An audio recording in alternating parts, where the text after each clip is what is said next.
Hello everyone. So in today's video, I'm going through my Game Week 12 FPL Challenge lineup. This week the theme is called Economise and it's only a £45 million budget. So without further ado, let's get into the team, guys. So as you can see, I'm playing a 2-1-3 and you can see that all my players are from different clubs. As well, you can also see that I don't have, surprisingly, Salah, Palmer, Saka.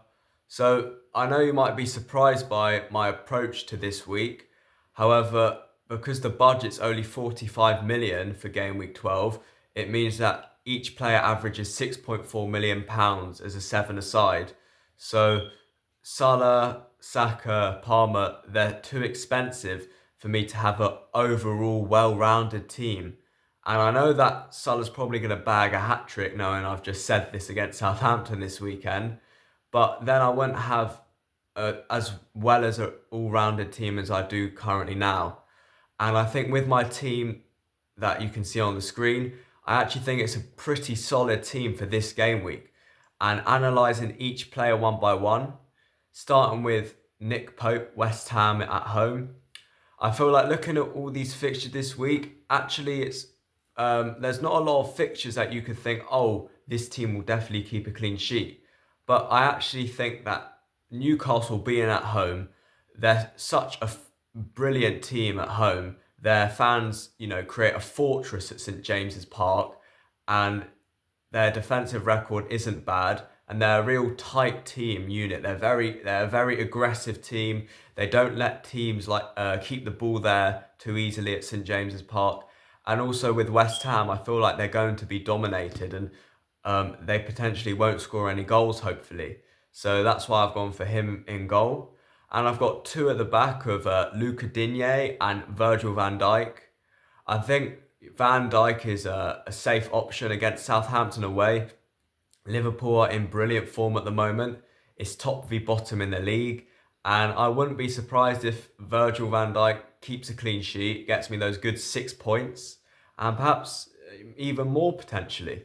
And with Luca Digne, he's a fullback for Villa. So having a fullback in defence is always good because you can utilise their attacking ability with their crossing or their play through the midfield or through balls to the striker through the channels. So I'm watching him. He's a good crosser of the ball. He's an intelligent, technical player, and hopefully he can keep a clean sheet against Crystal Palace. And I wouldn't be surprised if he does. So moving on to the midfield, I've only got one in the midfield because I've invested in my team up front, which I think is important for this game week, especially looking at the potential in my team. So I've gone with Anthony Gordon in the midfield.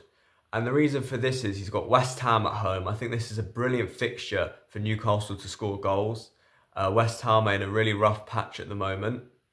And with Anthony Gordon, he's such a quick, agile player. He can dribble through players easily. He's got a brilliant cross on him. He's got a good shot on him. And he's very fast as well, running in the space, running in behind, through the channels. So I wouldn't be surprised if he comes up with a goal contribution this game week. And moving on to my front three of Raul Jimenez against Wolves, Nicholas Jackson against Leicester, and Kai Havertz against Nottingham Forest. I think all these strikers are going to hopefully bag a return. All these strikers have been fairly impressive this season, especially Jimenez and Jackson so far. And Havertz also, Arteta trusts him, so he's very reliable. It seems to Arteta, he's playing good minutes at the moment, like all of my players. So I feel like overall this team is going to serve me very well this game week, and I can't wait to get back to you on it with the review post Sunday's game and game week 12. So if you enjoyed this video, make sure to give it a like, subscribe, and I'll catch you in the next video.